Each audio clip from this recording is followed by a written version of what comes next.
The slow and relentless pressure on the Ukrainian armed forces resisting the Russian summer offensive and the first arrival of F-16s in Ukraine dominate the recent Ukraine war headlines, overshadowing the much more mundane topic of Ukraine's debt repayments. Ukraine was facing a Eurobond debt payment by August 1st of this year. Failure to meet the debt repayment or restructure the payment terms would mean that Ukraine would default on its debt, making it harder to secure additional loans in the future.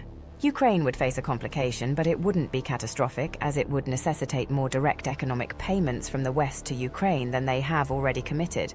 Debt default was not going to force them out of the war. Ukraine was able to reach an agreement to avoid default, and President Zelensky signed the agreement into law this week. This issue and the settlement do add some additional speculation about pressure on Ukraine to seek an end to the war.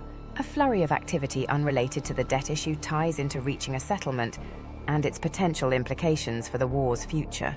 Ukraine is striving to garner international backing to secure Russia's participation in the upcoming fall 2024 peace talks. Russia's attendance is crucial to averting the international backlash that crippled the Swiss peace talks due to the absence of an invitation for Russia to attend. Unfortunately, Russia is gradually gaining ground, and they are not under any pressure to compromise at the negotiation table on objectives they can achieve on the battlefield to bolster their bargaining position. Ukraine is using the now available Western weapons to attack targets inside Russia, within certain limits, in an effort to increase the cost of the war for the Russians. The goal is to encourage them to come to the peace table. This strategy poses a risk, as the Russians are unlikely to relinquish their negotiation position over short-term casualties, and are likely to retaliate by striking back harder at Ukraine's infrastructure targets. Russia also believes that Ukraine cannot keep up the tempo once they use up their stock of long-range Western weapons. This means that Ukraine must incentivize the Russians to negotiate outside of battlefield pressure and focus on economic and financial support. That road most likely leads to China, which Ukraine Foreign Minister Dmytro Kuleba visited in late July. Mr. Kuleba's visit with his Chinese counterpart, Foreign Minister Wang Yi, resulted in a joint communiqué stating that Ukraine's recognition of the One China policy regarding Hong Kong and Taiwan would enable Ukraine's inclusion in the Belt and Road Initiative. Mr. Kuleba also acknowledged an openness to the Chinese-Brazilian peace initiative that they initially rejected. The supporters of the Chinese-Brazilian peace initiative see it as part of Brazil's G20 agenda in November 2024. Goodwill toward China will go a long way toward encouraging Russia to agree to peace talks. This agreement on the One China policy is in contrast to most of Ukraine's international supporters and could be a future complication. Russia has been able to weather world sanctions and keep its economy growing for the time being, but it needs Chinese support and trade to do it and to keep the war effort going. This gives China significant influence over the Russians. China has consistently supported Russia and is a reliable ally. It is reasonable to anticipate that they won't desert Russia over Ukraine. However, they appear eager to utilize their diplomatic leverage to enhance their visibility, international reputation, and influence. The aim is to avert isolation, a matter of concern given the emergence of loose alliances in the South China Sea, spearheaded by the US-led coalitions, and the ASEAN countries' cautious warnings to China about its actions against the Philippines at their recent meeting in Laos. The Chinese inclusion of Ukraine in the Belt and Road Initiative could serve as a funding mechanism for Ukraine to start rebuilding after the war is over, while also increasing China's European profile. It also holds significance in peace negotiations, given Russia's public stance that a peace agreement with Ukraine would prohibit its membership in NATO and the European Union. If Ukraine agreed to these terms, Europe would not be able to provide economic support, and China filling this role would shift the focus of rebuilding economic support away from Europe and towards a Russian ally. The Russians would find this acceptable, but Europe is unlikely to accept it. It is also doubtful that China would fully fund a Ukraine recovery to meet Ukrainian needs or desires, but it does provide negotiating options that were not available in the past. This is significant because the restructuring of the Eurobonds suggests that the debtors are anticipating an imminent end to the war. Ukraine's bondholders will accept a 37% loss in their bond values, which will save Ukraine about $12 billion in annual debt repayment. Bondholders' actions suggest an expectation of the war ending soon, but this is not a guarantee. The agreement will also allow Ukraine to re-enter the bond market when the security situation improves and reconstruction starts.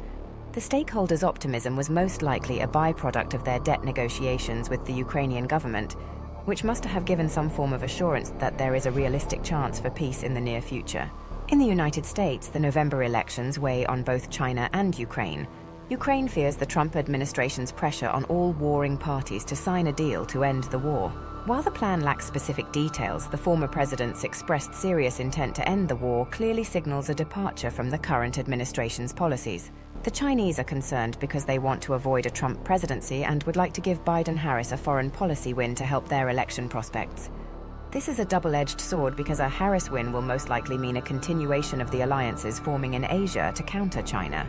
A Trump victory is likely to cause significant economic hardship for China, particularly given their current economic situation and the anticipated slowdown in growth, as announced after the third plenum in July. The Chinese have also signaled through state media that they can better manage a Harris administration than a Trump administration.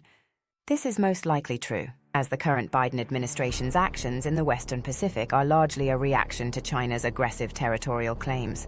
By simply backing off its territorial claims and being less aggressive, China can control its own destiny and manage President Harris. This would reduce tensions and slow the impetus for forming anti-Chinese alliances. This is not an option for a Trump administration, and the Chinese leadership would have to accept the economic pain of new US policies or negotiate with the United States, which would involve compromises. There are also other indications that there is an attempt to reach a peace settlement, as current European Union President Viktor Orban, the Hungarian Prime Minister, has made trips to Kyiv, Moscow and Beijing shortly after he started his 6-month term presidency. The Saudi foreign minister, who has been working closely with China, also visited Kyiv for the first time, and former British Prime Minister Boris Johnson met with former President Trump to discuss Ukraine and stated positive results from the meeting. Turkey, which has been involved in attempting to restart peace talks, helped facilitate a prisoner exchange between the West and Russia. While Ukraine, Russia and Turkey deny it, speculation suggests that this prisoner exchange holds deeper significance and suggests some diplomatic activity is taking place between the two sides that is greater than a large prisoner exchange. The final issue is that the Ukrainian population in non-occupied regions has had a series of polls conducted to gauge the level of tolerance they have for continuing the war. The government did not conduct these polls, but a Kyiv-based think tank acting on its behalf did. According to the poll, Ukrainians are open to holding peace talks and making some concessions, but not making territorial concessions to Russia. This does represent a softening of the population's stance toward continuing the war, and it provides valuable guidance to Ukraine's government on whether to pursue peace terms or continue the war. There is no guarantee of peace in Ukraine, but there is a strong desire to end the war. China must find a way to persuade Russia to engage in negotiations, a task that may not be straightforward due to Russian President Vladimir Putin's potential desire to postpone any peace agreement until after the November US elections. This move could potentially deny the Biden administration a foreign policy victory that could boost its election prospects, a tactic similar to what the Iranians did to President Carter during the 1980 hostage crisis. There is also a basic question of Ukraine's security. If Ukraine agrees not to join NATO and the EU in exchange for Chinese support, what security guarantees will it receive? And will it not become a vassal of China and Russia? There are justifiable concerns about relying on the Chinese to provide the support needed to rebuild, as seen in its terms with other Belt and Road Initiative projects. While the effectiveness of negotiating all these issues in the 90 days before the US election seems doubtful, there appears to be genuine pressure to end the war, and the world can only hope for a just and lasting peace.